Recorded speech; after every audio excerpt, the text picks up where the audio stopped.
Ma va restaurer ça pour moi yo. Et va descendre contre muraille yo défendre. Ma va construire la génération tout neuf. Et va bénir l'église là, Seigneur a dit. Et va bénir l'église là, Seigneur a dit. Ma va restaurer ça pour moi. Et va descendre contre muraille au défendre. Ma va construire l'autre génération tout neuf. Et va bénir l'église là, Seigneur a dit. M'a réparé toute sa chaîne yo te gâté. Oui, tout un aigri que Dieu dévoré. Et m'a descendre restaurer ça pour moi yo. Et m'a bénir l'église là, Seigneur a dit.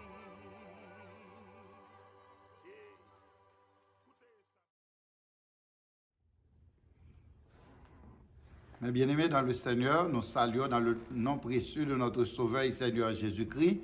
C'est un privilège à nul autre pareil pour nous paraître la caille aujourd'hui, jeudi dimanche, pour nous capables de présenter le pain spirituel.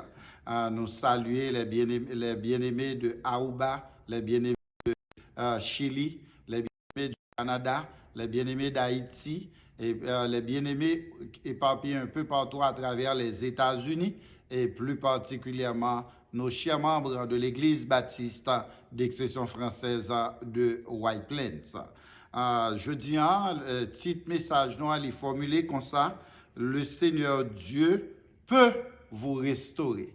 Le Seigneur Dieu peut vous restaurer. Et la lecture se trouve dans Ézéchiel chapitre 37, versets 1 à 14 inclusivement. Je lis. La main de l'Éternel fut sur moi, et l'Éternel me transporta en esprit et me déposa dans le milieu d'une vallée remplie d'ossements. Je me fis passer auprès d'eux tout autour, et voici, ils étaient fort nombreux à la surface de la vallée. Et ils étaient complètement secs. Il me dit, « Fils de l'homme, ces eaux pourront-ils revivre ?» Je répondis, « Seigneur éternel, tu le sais. » Il me dit, « Prophétise sur ces eaux et dis-leur, ossements desséchés, écoutez la parole de l'Éternel. Ainsi parle le Seigneur l'Éternel à ces eaux. Voici, je vais faire entrer en vous un esprit et vous vivrez. Je vous donnerai des nerfs. Je ferai croître sur vous de la chair. Je vous couvrirai de peau. Je mettrai en vous un esprit et vous vivrez. Et vous saurez que je suis l'Éternel. Je prophétisais selon l'ordre que j'avais reçu. Et comme je prophétisais, il y eut un bruit. Et voici, il se fit un mouvement. Et les eaux s'approchèrent les uns des autres. Je regardai. Et voici, il leur vint des nerfs. La chair crue et la peau les couvrit par-dessus, mais il n'y avait point en eux d'esprit. Il me dit, prophétise et parle à l'esprit. Prophétise, fils de l'homme, et dis à l'esprit, ainsi parle le Seigneur l'Éternel. Esprit vient des 4 vents, souffle sur ces morts et qu'ils revivent. Je prophétisai selon l'ordre qu'il m'avait donné. Et l'esprit entra en eux, et ils reprirent vie. Et ils se tinrent sur leurs pieds. C'était une armée nombreuse, très nombreuse. Il me dit, fils de l'homme, ces eaux, c'est toute la maison d'Israël. Voici, ils disent, nos eaux sont desséchées. Notre espérance est détruite. Nous sommes perdus. Prophétise donc et dis-leur, ainsi parle le Seigneur, l'Éternel. Voici, j'ouvrirai vos sépulcres, je vous ferai sortir de vos sépulcres. Ô mon peuple, je vous ramènerai dans le pays d'Israël, et vous saurez que je suis l'Éternel. Lorsque j'ouvrirai vos sépulcres, et que je vous ferai sortir de vos sépulcres, ô mon peuple, je mettrai mon esprit en vous, et vous vivrez. Je vous rétablirai dans votre pays et vous saurez que moi, l'Éternel, j'ai parlé et agi, dit l'Éternel. Comme je vous avais déjà dit, bien-aimés, le titre de notre message aujourd'hui, c'est « Le Seigneur Dieu peut vous restaurer ». L'histoire de la vallée des ossements desséchés, c'est une vision du prophète Ézéchiel, prophète de l'exil au 6e siècle avant Jésus-Christ. Une vision macabre qui transforme en vision glorieuse, un cauchemar qui devient un rêve plein d'espérance. Selon le contexte historique de cette histoire, le peuple d'Israël est en exil à Babylone. Le pays a été envahi par les Babyloniens. Le temple fut profané. Les murailles de la ville de Jérusalem furent détruites. Un peuple en exil sans terre est un peuple mort. La vallée des ossements desséchés, c'est une image de la situation de désespoir dans laquelle se trouvait le peuple d'Israël au temps du prophète Ézéchiel. Dans ce contexte, la vision d'Ézéchiel apparaît comme un formidable espoir d'une merveilleuse restauration. Bien-aimés, à travers cette histoire, l'histoire de la vision des ossements desséchés, nous trouvons plusieurs leçons spirituelles. Mais ce matin, nous voulons nous asseoir sur 4 leçons spirituelles. La première leçon spirituelle, c'est l'omniscience de Dieu. Oui, bien-aimés, à travers l'histoire de la vallée des ossements desséchés, nous voyons l'omniscience de Dieu. Bien-aimés, l'histoire de la vision des ossements desséchés est impressionnante. Transporté dans une vallée, Ézéchiel se retrouve au milieu d'un champ d'ossements humains. Et Dieu prend le temps de faire passer le prophète au milieu de tous ces ossements desséchés. Selon Ézéchiel chapitre 37, verset 3, il me dit, « Fils de l'homme, ces os pourront-ils revivre ?» Je répondis, « Seigneur éternel, tu le sais. » Ézéchiel constata que ces ossements étaient très nombreux et ils étaient très secs, autrement dit, morts et bien morts. La question du Seigneur souligne l'état de désolation. Ces ossements pourront-ils revivre? L'or bien gardé, réponse là, bien-aimé, c'est soit prendre dans la logique des choses. Réponse là, c'est non, absolument non, parce que yo mouri, zo gen sèche déjà, pas gen chaise ou poyo encore, c'est squelette là seulement crété dans vallée. Donc, si bon Dieu posait Ézéchiel question, est-ce que les ossements ça va revivre? Logiquement, non, absolument non. Mais, puisque Ézéchiel, c'est homme de Dieu, l'Esprit de Dieu passait dans lui-même pour le bas une réponse qui paraît très différente de l'ordinaire. Côté que, au lieu Ézéchiel dit non à bon Dieu, il dit bon Dieu plutôt, ou connaît toute bagaille. Seigneur, c'est toi qui le sais. Bien-aimé, rappelez-vous, avec le Seigneur Dieu, tout est toujours possible. Tout est toujours possible avec le Seigneur Dieu. En réalité, pour l'homme, pas de la vivrait, mais pour bon Dieu, toute bagaille est possible parce qu'avec Dieu, rien n'était possible. Mes chers frères et sœurs, nous avons tous des zones de notre vie qui se sentent parfois séchées et sans vie. Bien-aimés, laissez-moi vous poser une question, à savoir, vos rêves sans vie peuvent-ils encore devenir une réalité?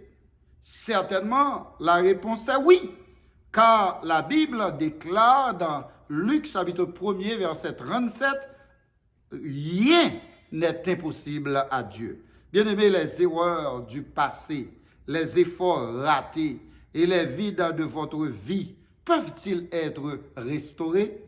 Certainement, la réponse est oui, car l'Éternel Dieu dit par la bouche du prophète Ésaïe, selon Ésaïe chapitre 43, versets 18 et 19, « Ne pensez plus aux événements passés et ne considérez plus ce qui est ancien. Voici, je vais faire une chose nouvelle sur le point d'arriver. Ne la reconnaîtrez-vous pas? Je mettrai un chemin dans le désert et des fleuves dans la solitude. Bien-aimés, laissez-moi vous dire, même quand vous n'avez pas encore vu le chemin que Dieu est en train de tracer pour vous, ayez la ferme assurance que Dieu ne vous abandonnera jamais parce qu'il vous aime d'un amour incomparable. L'une des caractéristiques essentielles que nous découvrons à propos de Dieu, c'est l'amour. Bien-aimé, Dieu est amour. Et toute son œuvre, sa parole et ses actes nous prouvent chaque jour qu'il est un Dieu d'amour. Bien-aimé, Dieu ne nous a pas créés pour que nous soyons perdus. Dieu ne nous a pas créés pour que nous soyons dépressifs. Dieu ne nous a pas créés pour que nous soyons malades. Dieu ne nous a pas créés pour que nous soyons malheureux. Dieu nous a créés pour que nous soyons heureux. Dieu nous a créés pour que nous soyons en paix, dans l'abondance et victorieux. Bien-aimé, le prophète Ézéchiel a donné la bonne réponse quand il dit « Seigneur éternel, tu le sais ». Cette réponse révèle l'omniscience de Dieu, un Dieu qui connaît tout, un Dieu qui connaît le passé, un Dieu qui connaît le présent, un Dieu qui connaît l'avenir. Bien-aimé, Dieu connaît toutes choses. Dieu connaît les moindres détails de votre vie. Selon Matthieu chapitre 10, verset 30, Jésus-Christ affirmait nous, même les cheveux de votre tête sont tous comptés. Dieu nous a connus, bien-aimés, de toute éternité. Avant même la création, Dieu nous a connus. C'est pourquoi le psalmiste déclare dans le psaume 139, versets 1 à 5, « Éternel, tu me sondes et tu me connais. Tu sais quand je m'assieds et quand je me lève. Tu pénètres de loin ma pensée. Tu sais quand je marche et quand je me couche. Et tu pénètres toutes mes voies. Car la parole n'est pas sur ma langue que déjà, ô Éternel, tu la connais entièrement. Tu m'entoures par derrière et par devant et tu mets ta main sur moi. » Verset ça est très important parce que c'est verset qui expliquait comment bon Dieu protégeait petit lit. Ça veut dire bon Dieu pas aucun joint pour ennemi entrer sous petit lit parce que les entoure par devant, les entoure par derrière et puis il pose les mains sur. Il pose les mains sur tête. Deuxième leçon spirituelle que nous trouvons dans le message là bien-aimé, c'est l'importance de la parole de Dieu. Oui, bien-aimé, à travers l'histoire de la vision des ossements desséchés, nous voyons l'importance de la parole de Dieu. Selon Ézéchiel, chapitre 37, versets 4 et 10, le prophète Ézéchiel déclare, « L'Éternel me dit, prophétise sur ces eaux et dis-leur, ossements desséchés, écoutez la parole de l'Éternel. Je prophétisais selon l'ordre qu'il m'avait donné, et l'Esprit entra en eux, et ils reprirent vie, et ils se tinrent sur leurs pieds. C'était une armée nombreuse, très nombreuse. Bien-aimés, laissez-moi vous dire que la parole de Dieu est puissante. En fait, la parole de Dieu a la puissance de changer votre destinée. Selon Matthieu, chapitre 11, verset 5, au nom de la parole de Dieu, les aveugles ont vu. Au nom de la parole de Dieu, les boiteux ont marché.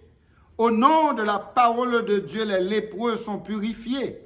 Au nom de la parole de Dieu, les morts sont ressuscités. Au nom de la parole de Dieu, les pains et les poissons se sont multipliés. Au nom de la parole de Dieu, le vent et la mer ont fait silence. Au nom de la parole de Dieu, beaucoup de malades sont guéris. Car le psalmiste déclare dans le psaume 107, verset 20, « Dieu envoya sa parole et les guérit. » Bien-aimés, rappelez-vous que la parole de Dieu, c'est Dieu lui-même. Selon Jean, chapitre 1er, verset 1er, « Au commencement était la parole, et la parole était avec Dieu, et la parole était Dieu. » Bien-aimés, aujourd'hui, Je vous encourage tous à faire de la parole de Dieu une priorité dans votre vie quotidienne. Car la parole de Dieu est un bon atout. Oui, bien-aimés, la parole de Dieu est un bon atout. Car la parole de Dieu est capable de vous protéger contre les tentations de ce monde. Comme dit Jésus dans Apocalypse chapitre 3, le verset 10, « Parce que tu as gardé la parole de la persévérance, je te garderai aussi à l'heure de la tentation qui va venir sur le monde. » La parole de Dieu est la clé d'un bonheur durable et de toute vraie réussite. Selon le psaume 1er, versets 1 à 3, le psalmiste déclare « Heureux l'homme qui ne marche pas selon le conseil des méchants, qui ne s'arrête pas sur la voie des pécheurs et qui ne s'assied pas en compagnie des moqueurs, mais qui trouve son plaisir dans la loi de l'Éternel et qui la médite jour et nuit. Il est comme un arbre planté près d'un courant d'eau qui donne son fruit en sa saison et dont le feuillage ne se flétrit point. Tout ce qu'il fait lui réussit. » Bien-aimé, comme dit l'auteur du cantique, figure numéro 53, section créole du recueil des chants d'espérance, « Bon Dieu toujours gagne même puissance. Parole lui gagne force toujours. » Oui, bien-aimé, parole bon Dieu qui a guéri toujours. Parole bon Dieu qui a débloqué les gens qui bloquaient toujours. Parole bon Dieu capable de délivrer les gens qui entravaient toujours. Parole bon Dieu capable de lever défi toujours. Parole bon Dieu qui a brisé chaîne toujours. Parole bon Dieu qui a cassé code toujours. Bien-aimé, en vérité, parole bon Dieu qui a baillé la vie, côté qui pas la vie. Parole bon Dieu qui a arrivé, côté rang social, pas arrivé sur la terre. Parole bon Dieu qui a rentré côté philosophe, pas rentré. Parole bon Dieu qui a rentré côté degré, pas rentré. Parole bon Dieu capable rentrer côté diplôme, pas rentrer. Parole bon Dieu capable rentrer côté éducation, pas capable rentrer. Parole bon Dieu capable rentrer côté l'argent, pas rentrer. Parole bon Dieu capable rentrer côté relation, pas capable rentrer. Parole bon Dieu capable rentrer côté renommée, pas capable rentrer. Comme dit l'auteur du cantique figure numéro 95, section créole, du recueil des chants d'espérance. Moi plutôt gain Jésus parce que gros l'argent. Moi plutôt gain Jésus parce que m'ta riche tout le temps. Moi plutôt gain Jésus parce que pi belle caille. Plutôt les guider moi dans toute bagaille. Parce pour m'ta wa dans un grand pays. Les péchés m'ta fait m'souffrir. Plutôt m'gain Jésus parce que toute bagaille que le monde t'a capable bail. Bien aimé, même longtemps des pays des États-Unis, c'est superpuissance mondiale. En vérité, parole bon Dieu qu'a rentré côté président des États-Unis, pas qu'à rentrer. L'Éternel Dieu dit, l'aile palais, parole li pas retourner sans effet. Et nous jouons une référence ça dans Ésaïe chapitre 55, verset 11. Ainsi en est-il de ma parole qui sort de ma bouche. Elle ne retourne point à moi sans effet, sans avoir exécuté ma volonté et accompli mes desseins. Bien-aimé, les bon Dieu voyait parole li al guéri, li pas qu'à retourner sans le pas guéri. Les bon Dieu voyait parole li al débloquer, li pas qu'à retourner sans le pas débloquer. Les bon Dieu voyait parole li al délivrer yon moun, li pas qu'à retourner sans le pas délivrer là. Mais votre devoir, c'est de croire et d'obéir à la parole de Dieu. Parce que si vous ne croyez ou pas obéir à la parole là, il ne peut pas agir dans la vie, il ne peut pas jamais faire effet dans la vie, parce que clair, c'est croire et obéir à la parole de Dieu. Comme le Seigneur Jésus déclare dans Jean chapitre 11, verset 40, « Ne t'ai-je pas dit que si tu crois, tu verras la gloire de Dieu. » Troisième leçon spirituelle que nous trouvons dans le message, nous jeudi, les formuler comme ça, c'est que nous identifions qui est ce bon Dieu y est là-dedans. Dieu est un Dieu de restauration. Il est un Dieu de restauration. Oui, bien-aimés, à travers l'histoire de la vision des ossements desséchés, nous voyons que l'Éternel est un Dieu de restauration. Mais qui ça restauration signifie? Restauration signifie réhabilitation, réparation, rénovation, régénération, guérison. Selon Ézéchiel, chapitre 37, verset 10, le prophète Ézéchiel déclare « Je prophétisais selon l'ordre que l'Éternel Dieu m'avait donné. Et l'Esprit entra en eux, et ils reprirent vie. Et ils se tinrent sur leurs pieds. C'était une armée nombreuse, très nombreuse. » Bien-aimés, si bon Dieu a restauré les ossements desséchés, jusqu'à ce que soient capables de tourner une armée très nombreuse, nous arrivons à comprendre que pas de monde sous la terre, mon Dieu, pas qu'à restaurer. Dans toutes les situations de la vie, Dieu est toujours en contrôle. Bien-aimés, ou même qu'à souffrir en bas une maladie terrible, pas besoin de connaître qui ça docteur dit sous. Même vin dit aujourd'hui que bon Dieu a pouvoir avec autorité pour restaurer la vie. Même les docteurs t'a dit ou gen 3 mois seulement pour vivre sur la terre. Même les docteurs t'a dit maladie ça pas de remède. Mais docteur céleste est capable de guérir et il prend médicament dans la pharmacie céleste là pour le capable de la guérison. Je dis à me dire bon Dieu a pouvoir, bon Dieu a autorité pour le capable de restaurer la vie. Dans la Bible, nous joignons plusieurs mondes, bon Dieu t'a restauré. Parmi lesquels nous pouvons mentionner cette femme qui avait une perte de sang pendant une longue période de 12 ans. Selon Marc, chapitre 5, versets 25 à 29, il y avait une femme atteinte d'une perte de sang depuis 12 ans. Elle avait beaucoup souffert entre les mains de plusieurs médecins. Elle avait dépensé tout ce qu'elle possédait et elle n'avait éprouvé aucun soulagement, mais était allée plutôt en empirant. Ayant entendu parler de Jésus, elle vint dans la foule par derrière et toucha son vêtement. Car elle disait, si je puis seulement toucher ses vêtements, je serai guérie. Au même instant, la perte de sang s'arrêta et elle sentit dans son corps qu'elle était guérie de son mal.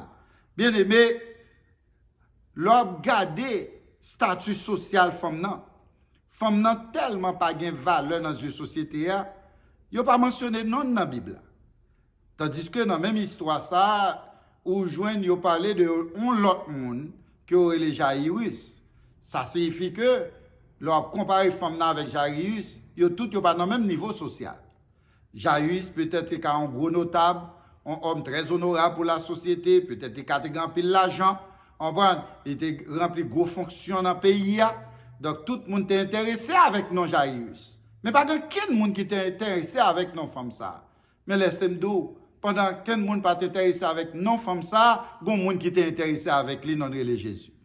Monde pas reconnaître lui, mais bon Dieu te connaît. Et ça fait par là dit même si maman a pas t'a abandonné, ça va pas besoin faire rien parce que bon Dieu là pour l'ouvrir bras pour le recevoir. Alors femme ça, il pas de gain non pour l'homme, mais devant bon Dieu il te gain non. Femme ça pas de gain rang social pour l'homme, mais devant bon Dieu il te gain rang social. Ça fait me sentir ou même qui sentit qu'on humilié dans la société. Pas quitter bagage ça craser cœur parce que bon Dieu qui paraît pour les recevoir avec deux bras ouverts. Moun met pas qu'on non, mais bon Dieu qu'on non. Moun met pas fait cas de ou, ça pas veut dire rien, mais bon Dieu a toujours fait cas de ou. Comprendre? Quoique cette femme n'avait pas de nom, quoique cette femme n'avait pas de rang social, mais le Seigneur Dieu dans sa miséricorde a eu compassion d'elle et Dieu l'a restaurée dans l'immédiat. Bien-aimé, même si tu as tombé dans un trou sans fond, bon Dieu a un pouvoir avec autorité pour le râler sortir dans tout ça. Quelle que soit gravité situation, non, pas crainte, pas peur, parce que Dieu a toujours le dernier mot. Bien-aimé, quel que soit le sujet de votre tribulation, n'ayez pas peur, car Dieu est toujours en contrôle. Comme dit le psalmiste dans le psaume 23, l'Éternel est mon berger, je ne manquerai de rien. Il me fait reposer dans de verts pâturages. Il me dirige près des eaux paisibles. Je souhaité pendant ma leçon ça pour répéter l'après-midi. Il restaure mon âme. Il me conduit dans les sentiers de la justice à cause de son nom. Quand je marche dans la vallée de l'ombre de la mort, je ne crains aucun mal, car tu es avec moi. Bien-aimé, dans la vie, ça, il y a quelques épreuves, il y a quelques tribulations à endurer, au besoin de comprendre que c'est Satan qui a opéré. Assez souvent, l'auteur de votre souffrance, c'est Satan. Comme dit la Bible dans Luc chapitre 22, versets 31 et 32, le Seigneur dit, Simon, Simon, Satan vous a réclamé pour vous cribler comme le froment. Mais j'ai prié pour toi, afin que ta foi ne défaille point. Bien-aimés, laissez-moi vous dire que le plan de Satan, c'est de vous dévorer en miettes morceaux. Le plan de Satan, c'est de vous éliminer sur le terrain de la vie. Le plan de Satan, c'est de vous enterrer tout vivant. Heureusement, l'Éternel Dieu est tout-puissant. Satan puissant vrai, mais c'est un monde qui est tout-puissant, non les bons Dieu. Heureusement, bien-aimés, Dieu est toujours en contrôle de toutes sortes de situations. Comme dit le psalmiste dans le psaume 94, verset 17, « Si l'Éternel n'était pas mon secours, mon âme serait bien vite dans la demeure du silence. » Et dans le psaume 118, verset 10 à 17, le psalmiste continue pour dire, « Toutes les nations m'environnaient. Au nom de l'Éternel, je les taille en pièces. » C'est pas non pas optaille en pièces, non? Et non, l'Éternel optaille en pièces. Je souhaite que quelqu'un qui vive le message là pendant ma dit verset pour répéter la même. C'est verset 10 à 17 dans Psaume 118. Toutes les nations m'environnaient. Au nom de l'Éternel, je les taille en pièces. Elles m'environnaient, m'enveloppaient. Au nom de l'Éternel, je les taille en pièces. Elles m'environnaient comme des abeilles. Elles s'étaient comme un feu d'épines. Au nom de l'Éternel, je les taille en pièces. Tu me poussais pour me faire tomber. Mais l'Éternel m'a secouru. Bien-aimé, en réalité, par contre, combien de fois Satan pousse pour faire tomber, non? Mais c'est parce que bon Dieu était là pour te secourir. Et ça fait jusqu'à présent, depuis pas terre, depuis on allait jusqu'à présent, oui, depuis sous terre, oui. Verset 14 là dit, l'Éternel est ma force et le sujet de mes louanges. C'est lui qui m'a sauvé. Des cris de triomphe et de salut s'élèvent dans les temps des justes. La droite de l'Éternel manifeste sa puissance. La droite de l'Éternel est élevée. Les m'a dit ça me senti les points être l'Éternel gros. Répétez la vème. La droite de l'Éternel manifeste sa puissance. La droite de l'Éternel est élevée. La droite de l'Éternel manifeste sa puissance. Je ne mourrai pas. Je vivrai et je raconterai les œuvres de l'Éternel. Bien-aimé, dans le moment où ça n'a pas parlé, je vais le redire encore. Je ne mourrai pas parce que je ne peux pas parler avec ou non, c'est avec tête que je parler. Et au même qui t'a aimé pour jouer une blessing ça, ou de proclamer même parole là, surtout dans le moment dangereux ça qui n'a fonctionné là, mon a tombé côté mort qui est rempli avec moun, l'hôpital a ramassé cadavre a tombé dans l'hôpital, moun yo pas même côté pour yo enterrer tellement yo en pile. Alors, c'est le moment pour proclamer tête, pour souhaiter tête, je ne mourrai pas, je vivrai et je raconterai les œuvres de l'Éternel. Répétez-la après, je ne mourrai pas, je vivrai et je raconterai les œuvres de l'Éternel. Oui, bien-aimé, ne crains point. Ne crains point devant les manœuvres de Satan, car l'Éternel Dieu a toujours le dernier mot. Comme dit l'Éternel par la bouche du prophète Esaïe, selon Esaïe, chapitre 41, verset 10. Ne crains rien, car je suis avec toi. Ne promène pas des regards inquiets, car je suis ton Dieu. Je te fortifie, je viens à ton secours, je te soutiens de ma droite triomphante. Et dans le psaume 27, le psalmiste continue pour dire, dans le verset 1 et 2, « L'Éternel est ma lumière et mon salut. De qui aurais-je crainte? L'Éternel est le soutien de ma vie.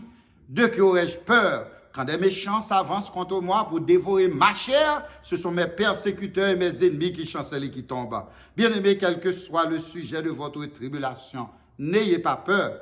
Au lieu d'avoir peur, chantez plutôt les belles paroles du cantique figure au numéro 48, section créole du recueil des chants d'espérance. À nous chanter l'ensemble pour la gloire de Dieu. Moi, pas besoin de peur. Sauvez-moi tout près et vous sauvez-moi, li prête pour paraître. Ma va prier en pile. C'est Christ qui a agi. Les liens quand notre moins pas peur tempête. Répétez, les liens quand notre moins pas peur tempête. Si chemin moins noir, c'est Christ qui guide moi. M'a obéi, la protégé moi. Même si tout le monde compte moi et toute bagaille noire, parole li pas manquer, li gagner pour faire. Quatrième strophe là dit, moins pas pour plaindre, souffrance ni besoin. Christ est averti, ça gain pour venir. Parole li enseigne que moun k'ap suiv li doit subir tentation avec persécution. Cinquième couplet, je ramène toujours, côté que dit, tout ça qui a privé va servir mon bien. M'accepter souffrance comme si elle était douce. Il pas durer longtemps. Répétez après. Il pas durer longtemps. Bientôt la suspendre. En Christ, ma va content, ma plus que vainqueur. Quatrième et dernière leçon spirituelle que nous voulons décortiquer dans le message là, il formule comme ça. L'Éternel est un Dieu de l'espoir. Oui, bien-aimés, à travers la vision des ossements desséchés, nous voyons un Dieu de l'espoir. Selon Ézéchiel, chapitre 37, verset 5, l'Éternel Dieu dit, « Voici, je vais faire entrer en vous un esprit et vous vivrez. » Bien-aimés, aujourd'hui, Dieu déclare la même chose aux endroits secs et dormants dans votre vie. Aujourd'hui, Dieu veut donner une douche à chaque domaine de votre vie avec son eau vive. Bien-aimés, quand vous choisissez de faire confiance à Dieu et de remettre chaque domaine de votre vie à lui, vous verrez travailler sa puissance dans votre vie. Frères et sœurs et amis dans le Seigneur, permettez-moi de vous dire, aujourd'hui, mettez vos rêves morts, mettez vos objectifs sans vie, mettez votre ambition sèche dans la main du Dieu Tout-Puissant. Puis, regardez pour voir la manifestation de la fidélité de Dieu dans vos affaires. Selon le verset 11, Ézéchiel déclare, « L'Éternel Dieu me dit, Fils de l'homme, ces eaux, c'est toute la maison d'Israël. Voici, ils disent, nos eaux sont desséchées, notre espérance est détruite, nous sommes perdus. Mais en réalité, bien-aimés, malgré leurs eaux sont desséchées, il y a encore de l'espoir, puisque Dieu est toujours en contrôle. Comme dit l'apôtre Paul dans Romains chapitre 8, verset 31, que dirons-nous donc à l'égard de ces choses? Si Dieu est pour nous, qui sera contre nous? Bien-aimés, à travers la vision des ossements desséchés, nous trouvons un Dieu qui apporte de l'espoir au cœur désespéré. Comme dit Jérémie dans Lamentation, chapitre 3, versets 19 à 26, « Quand je pense à ma détresse et à ma misère, à l'absinthe et au poison, quand mon âme s'en souvient, elle est abattue au-dedans de moi. Voici ce que je veux repasser dans mon cœur. Ce qui me donnera de l'espérance, c'est que les bontés de l'Éternel ne sont pas épuisées. Les compassions de l'Éternel ne sont pas à leur terme. Elles se renouvellent à nous chaque matin. Oh, que ta fidélité est grande! L'Éternel est mon partage, dit mon âme. C'est pourquoi je veux espérer en lui. L'Éternel a de la bonté pour ceux qui espèrent en lui.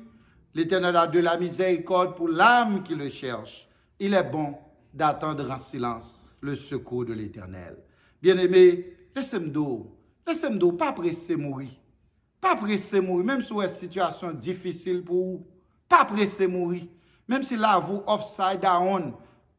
M'abdou jodi à la, pas presser mourir, car Christ a une surprise pour vous. Bien-aimés, face à vos épreuves, ne perdez jamais l'espoir, car Dieu est à l'œuvre. En fait, Dieu ordonne déjà à la bénédiction d'être avec vous et dans tout ce que vous aurez à entreprendre sur le chemin de la vie. Oui, bien-aimés, à travers la vision des ossements desséchés, nous voyons un Dieu de l'espoir. Non seulement l'espoir d'une vie heureuse sur la terre, mais la plus importante, c'est l'espoir de la vie éternelle en Jésus-Christ. C'est pourquoi l'apôtre Paul déclare dans 1 Corinthiens chapitre 15 verset 19, « Si c'est dans cette vie seulement que nous espérons en Christ, nous sommes les plus malheureux de tous les hommes. » Bien-aimés, la vie sur cette terre est une vie remplie de déception, de souffrance, de tristesse, d'humiliation, de maladie, de peine et de misère. Mais l'espérance que nous avons en Jésus-Christ tient pour nous la promesse de la vie éternelle. Une vie remplie de joie, de paix, de plénitude et de parfait bonheur. Notre espoir est construit sur un événement historique qui n'est autre que la résurrection de Jésus-Christ. Bien-aimés, laissez-moi vous dire que la résurrection de Jésus-Christ, c'est l'espoir d'une vie meilleure et sans limite. La résurrection de Jésus-Christ, c'est l'espoir pour la restauration de vos rêves brisés. La résurrection de Jésus-Christ, c'est l'espoir d'un nouveau départ. Cette espérance n'est bâtie sur rien d'autre que sur le sang de Jésus. Selon Jean chapitre 3, verset 16, « Car Dieu a tant aimé le monde qu'il a donné son Fils unique, afin que quiconque croit en lui ne périsse point, mais qu'il ait la vie éternelle. » Et le Seigneur Jésus d'ajouter dans Jean chapitre 5, verset 24, « en vérité, je vous le dis, celui qui écoute ma parole et qui croit à celui qui m'a envoyé a la vie éternelle. Il ne vient point en jugement, mais il est passé de la mort à la vie. » Bien-aimés, basé sur cette belle déclaration, la déclaration de Jésus, nous pouvons affirmer que pour le chrétien évangélique, la mort n'est autre qu'un voyage vers le ciel. La mort n'est autre qu'un voyage vers un lieu rempli de bonheur et de félicité éternelle. C'est pourquoi l'auteur du cantique figure au numéro 147 du recueil des chants d'espérance section française déclare « Marchons avec joie dans le bon chemin, dans l'étroite voie du bonheur sans fin. » Dans la troisième strophe, l'auteur continue pour dire « Quand sonnait l'heure de quitter ces lieux, le chrétien évangélique a pour demeure le palais des cieux, vêtements de gloire, vêtements d'immortalité, palme de victoire pour l'éternité. Voilà ce que donne le Seigneur Jésus. Voilà la couronne de tous les élus. » Chers frères et sœurs et amis dans le Seigneur, aujourd'hui, en écoutant ce message, prenez le temps de faire une connaissance personnelle avec le Seigneur Jésus. Ce Jésus qui représente la seule planche de salut pour l'humanité.